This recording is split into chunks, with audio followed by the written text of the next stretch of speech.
It's pretty much a law that if you go to a Greek restaurant, you have to order the Greek salad. It's absolutely incredible, super simple, fresh vegetables, fresh herbs, a very light vinaigrette. It's dang delicious, and today is the day. We're gonna make this from home. We've got a little bit of prep though, so we're gonna knock that out. Sound good? Let's cook. We're going to start by making additional and optional Greek-style salad dressing or vinaigrette. So to begin, I've got a bowl of red wine vinegar. And the next thing we're going to do to help bring in some lemon flavors is simply squeeze the juice of one lemon into that same bowl. Now when it comes to garlic, well, you already know.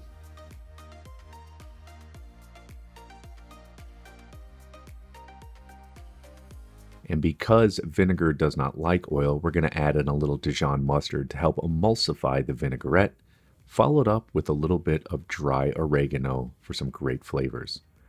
Be sure to season it up with sea salt and fresh cracked black pepper. And then I know I'll take some heat with this, but I'm going to add a little sugar to neutralize some of the acid in the vinaigrette. Now slowly drizzle in some olive oil while continually whisking to emulsify the vinaigrette. Now it may not be perfectly combined, and to counter this, what you simply do is give it a whisk before serving it up. What I like to do is keep it in a mason jar with a lid and give it a little shake before putting it on the table. Simply set it to the side until you're ready to serve it.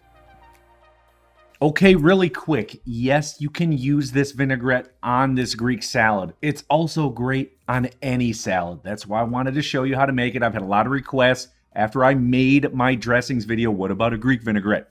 Okay, I did it. You got it. You could also add some feta cheese in there. That'd be super good. Now, let's get to this salad. Better known as a Horiatiki Salata in Greece, what we're going to do is start off with some tomatoes. So I've got some vine-ripe tomatoes, but I do want to say that all tomatoes are good in this salad. When you see a lot of classic Horiatiki salads, you will find a lot of cherry tomatoes in there. So if that's all you have, please feel free to use those. Now, of course, what you want to do is simply remove the core with your knife. If you don't feel comfortable using a chef knife, simply use a paring knife. Now, what I like to do is slice it in half and then slice that half into small quarters. Once they are there, I'm going to turn them and then slice it one more time.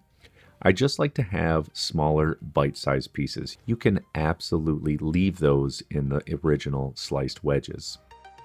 And now for the cucumber. You can use a regular cucumber or an English hothouse, which are the longer skinny ones that have sort of the rivets running down the sides. Just slice off the end to remove the stem and the core, slice it in half, and then essentially what we're doing is making little half moon slices. So simply slice all the way down until it is completely sliced. As a rule of thumb, what I like to think of for the salad is a 2-to-1 tomato to 1 every other ingredient. So the next thing up is a green bell pepper, and you know how I feel about green peppers. They don't have a lot of flavor. I'm much more into red, yellow, or orange, but keeping this classic, we're going to use a green bell pepper.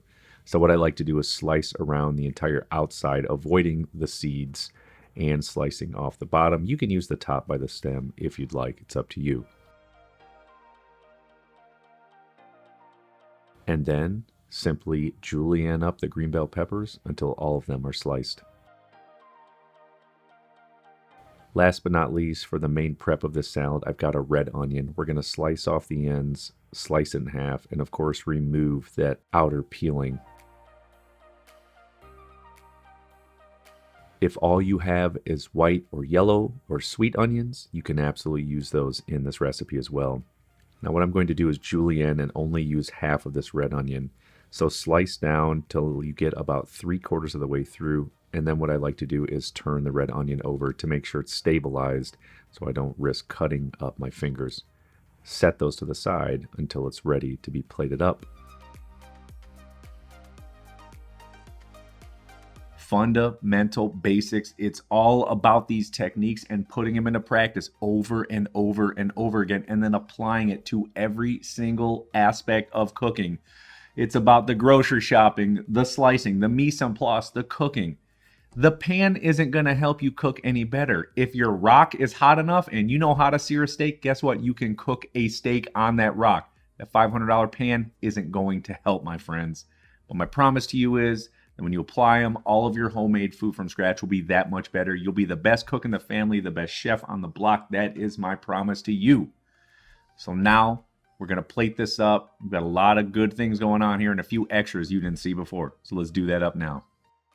What I'm going to do is serve everything up on a big platter so you can see all of the ingredients as I spread it out. Nothing worse than having a big bowl and having no idea what's in the bottom of it. So starting off with the tomatoes, next we're going to add on our cucumber halves, followed up with some of the green peppers. Now once you've added everything on here, you can also mix it up with your hands more if you'd like, but I like to spread it out first. Then don't forget your sliced red onions. And now it's time for the olives. What I like to do is use a combination of pitted Kalamata olives and any other Greek pitted green olive. Just adds a little bit more flavor and a little bit more color. And this is optional, but I do see it in a lot of classic Horiatiki recipes, and that is the use of capers.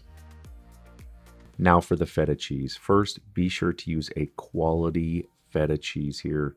Do not use small crumbles. We need to keep it in big chunks like this. Actually, classically, you would just lay this one big chunk right over top and serve it up. But I'm going to break it up again into bite-sized pieces to make it easier to serve and easier to eat. Now again, you can use that great vinaigrette we made at the beginning, or a more classic way to serve this is by simply drizzling on some great extra virgin olive oil and then a small drizzle of red wine vinegar. Now, because there's so much salt in the brine of the olives and capers, you don't need to season with that much salt, but you can absolutely add on the normal amount of pepper. And to finish it off, we're going to hit it with some really good dry oregano. You could absolutely use fresh oregano, and another ingredient you could add is either dry basil or fresh basil as well.